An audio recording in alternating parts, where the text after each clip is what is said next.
Hello അസ്സലാമു അലൈക്കും. അപ്പോൾ ഇന്ന് ഞാൻ അരിപ്പൊടി വെച്ച് 10 മിനിറ്റിൽ ചെയ്യാൻ പറ്റുന്ന നല്ലൊരു ബ്രേക്ക്ഫാസ്റ്റിൻ്റെ റെസിപ്പി ആയിട്ടാണ് വന്നിട്ടുള്ളത്. എളുപ്പമാണ്, അതുപോലെ തന്നെ നല്ല രുചിയാണ് കഴിക്കാൻ. അപ്പോൾ എല്ലാവരും ട്രൈ ചെയ്ത് നോക്കുക. നമുക്കിതെങ്ങനെയാണ് ചെയ്യുന്നതെന്ന് വേഗം തന്നെ നോക്കിയിട്ട് വരാം. അപ്പോൾ ഇതുണ്ടാക്കാനായിട്ട് ആദ്യം തന്നെ ഞാനിവിടെ ഒരു പാൻ എടുത്തിട്ടുണ്ട്. അതിലേക്ക് 1.5 കപ്പ് അരിപ്പൊടി എടുത്തിട്ടുണ്ട്. വറുത്തതാണ് കുറച്ചുകൂടെ നല്ലത്. അപ്പോൾ അതിലേക്ക് ഞാൻ പിന്നെ 2.25 കപ്പ് വെള്ളം ഒഴിച്ചു കൊടുക്കുന്നുണ്ട്. സാധാ വെള്ളമാണ്. 1.5 കപ്പ് പൊടിക്ക് 2.25 കപ്പ് വെള്ളം നമ്മൾ ഒഴിക്കുന്നത്. അപ്പോൾ അത് ഒഴിച്ചതിന് ശേഷം നന്നായിട്ട് മിക്സ് ചെയ്തെടുക്കുക. തീ ഓൺ ചെയ്തിട്ടില്ല. ഇത് നല്ലപോലെ മിക്സ് ചെയ്തെടുത്തതിന് ശേഷം മാത്രം തീ ഓൺ ചെയ്താൽ മതി. ഒട്ടും തന്നെ കട്ടയില്ലാതെ വേഗം തന്നെ മിക്സ് ചെയ്തെടുക്കുക. എളുപ്പമാണ് ഇത് ചെയ്യാൻ, ഒരുപാട് സമയമൊന്നും വേണ്ട. അപ്പോൾ അത് നന്നായിട്ട് ഞാൻ മിക്സ് ചെയ്തിട്ടുണ്ട്. ഇപ്പം ഞാൻ തീ ഓൺ ചെയ്തിട്ടുണ്ട്. തീ ഓൺ ചെയ്ത് കഴിഞ്ഞാൽ ഒരുപാട് സമയമൊന്നും എടുക്കില്ല. 5 മിനിറ്റിനുള്ളിൽ തന്നെ പരിപാടി കഴിയും. നന്നായിട്ട് ഇതൊന്ന് തിക്കായിട്ട് പാനിൽ നിന്ന് വിട്ട് വരുന്ന പരുവാവണം. അപ്പോൾ ഇതിലേക്ക് ആവശ്യത്തിന് ഉപ്പ് ഞാൻ ചേർത്ത് കൊടുത്തിട്ടുണ്ട്. എന്നിട്ട് നന്നായിട്ട് നമുക്കൊന്ന് മിക്സ് ചെയ്തെടുക്കാം. ഇപ്പോൾ കണ്ടോ, നന്നായിട്ട് വെള്ളം ഒന്ന് വറ്റി തുടങ്ങിയിട്ടുണ്ട്. 1-2 മിനിറ്റ് കഴിയുമ്പോൾ തന്നെ ഇങ്ങനെ നമുക്ക് കാണാൻ പറ്റും. ഫ്ലെയിം ഒരുപാട് കൂട്ടിയിടരുത്. ലോ ടു മീഡിയം ഫ്ലെയിമിൽ വെച്ചിട്ട് ചെയ്താൽ മതി. എപ്പോഴും ഇളക്കി കൊടുത്തുകൊണ്ടിരിക്കണം. അപ്പോൾ നന്നായിട്ട് ഇത് പാനിൽ നിന്ന് വിട്ട് വരുന്നത് ഈ ഒരു പരുവുണ്ടല്ലോ, നമ്മളിങ്ങനെ ഇളക്കുമ്പോൾ നമ്മുടെ കൂടെ തന്നെ ഇങ്ങനെ ഇളകി ഇങ്ങനെ വരും. അതിലിങ്ങനെ ഒട്ടിപ്പിടിക്കില്ല. അപ്പോൾ ഈ ഒരു പരുവാകുമ്പോൾ നമുക്ക് ഫ്ലെയിം ഓഫ് ചെയ്യാം. ഒരുപാട് ഡ്രൈ ആവാൻ നിൽക്കണ്ട, കാരണം ഒത്തിരി ഡ്രൈ ആയി കഴിഞ്ഞാൽ അത്ര സുഖം ഉണ്ടാവില്ല നമുക്ക് കുഴച്ചെടുക്കാൻ. അതിനുശേഷം ഞാൻ അതെടുത്തൊരു ബൗളിൽ ഇട്ടിട്ടുണ്ട്. ചെറുതായിട്ടൊന്ന് ചൂടാറിയതിന് ശേഷം നമുക്കിതൊന്ന് കുഴച്ചെടുക്കാം. അപ്പോൾ കുഴക്കുന്നതിന് മുമ്പായിട്ട് ഇതിലേക്ക് ഞാൻ കുറച്ച് ചെറിയുള്ളി, ഒരു 5-8 ചെറിയുള്ളി ചതച്ചതെടുത്തിട്ടുണ്ട്.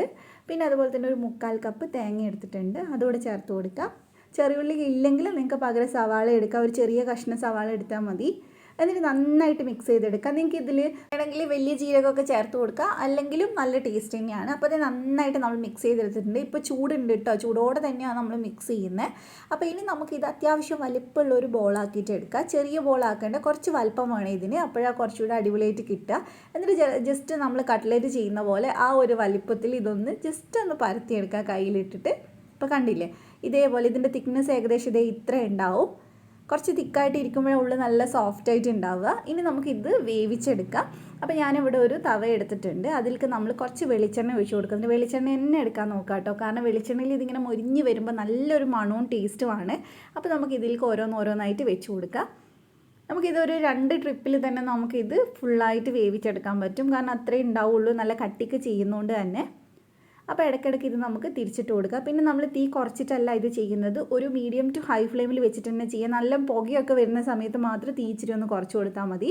അല്ലാത്തപ്പോഴൊക്കെ ഒരു മീഡിയം ടു ഹൈ ഫ്ലെയിമിൽ വെച്ചിട്ട് വേവിച്ചെടുക്കുക. അപ്പോൾ 2 സൈഡ് നന്നായിട്ട് നമുക്കൊന്ന് തിരിച്ചു മറിച്ചോട്ട് വേവിച്ചെടുക്കുക.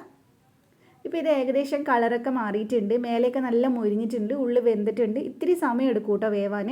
അപ്പോൾ നന്നായിട്ട് വെന്തു. നമുക്കിനി ഇതെടുത്ത് മാറ്റാം. അപ്പോൾ ഇതെല്ലാം ഞാൻ എടുത്ത് മാറ്റിയിട്ടുണ്ട്. ഇതേപോലെ തന്നെ ബാക്കിയുള്ളതും ചുട്ടെടുത്താൽ മതി. പിന്നെ ഇത് നമുക്ക് ഇതിൻ്റെ കൂടെ ചിക്കൻ കറി, ബീഫ് കറി, നോൺ വെജ് എന്ത് വേണമെങ്കിലും കഴിക്കാം. അതുപോലെ തന്നെ കറി ഇല്ലാതെ ചുമ്മാ ചായയുടെ കൂടെ കഴിക്കാൻ നല്ല ടേസ്റ്റാണ്. നമ്മൾ തേങ്ങ ചേർത്തുകൊണ്ട് തന്നെ നല്ല രസമുണ്ട് കഴിക്കാൻ. അപ്പോൾ എന്തായാലും എല്ലാവരും ട്രൈ ചെയ്ത് നോക്കുക. അപ്പോൾ ഇതുപോലെ ആരെങ്കിലും ഉണ്ടാക്കിയിട്ടുണ്ടെങ്കിൽ ഒന്ന് കമൻറ്റ് ചെയ്യുക. ഞാൻ ഇതിൻ്റെ കൂടെ മുട്ടക്കറിയാണ് കേട്ടോ ഉണ്ടാക്കിയിട്ടുള്ളത്, മുട്ട റോസ്റ്റാണ് ഉണ്ടാക്കിയിട്ടുള്ളത്. പിന്നെ തലേന്നത്തെ ചിക്കൻ കറി ഉണ്ടായിരുന്നു. ശരിക്കും ഇത് തലേന്നത്തെ മീൻ കറി, ചിക്കൻ കറിയൊക്കെ ഇതിൻ്റെ കൂടെ അടിപൊളി കോമ്പിനേഷനാണ്. അപ്പോൾ എന്തായാലും ട്രൈ ചെയ്യുക, എന്നിട്ട് എൻ്റെ അടുത്ത് ഫീഡ്ബാക്ക് പറയുക. അപ്പോൾ നിങ്ങൾക്ക് കാണാൻ മനസ്സിലാവുള്ളൂ നല്ല സോഫ്റ്റ് ആയിട്ടാണ് ഉള്ളത്, പുറം നല്ല മൊരിഞ്ഞിട്ടും ഉണ്ട്. പിന്നെ ഈ ചാനൽ ആദ്യമായിട്ട് കാണുന്നവരുണ്ടെങ്കിൽ ഒന്ന് സബ്സ്ക്രൈബ് ചെയ്തേക്കണേ. തൊട്ടടുത്തുള്ള ബെല്ല് ക്ലിക്ക് ചെയ്തിട്ട് ഓളോട് ക്ലിക്ക് ചെയ്യാനാലേ വീഡിയോസ് ഇടുമ്പോൾ നോട്ടിഫിക്കേഷൻ വരുള്ളൂ. അപ്പോൾ എല്ലാവരും വീഡിയോ ലൈക്ക് ചെയ്യുക. നമുക്ക് മറ്റൊരു അടിപൊളി വീഡിയോ ആയിട്ട് വീണ്ടും കാണാം ഇൻഷാ അല്ലാ. Thank you for watching.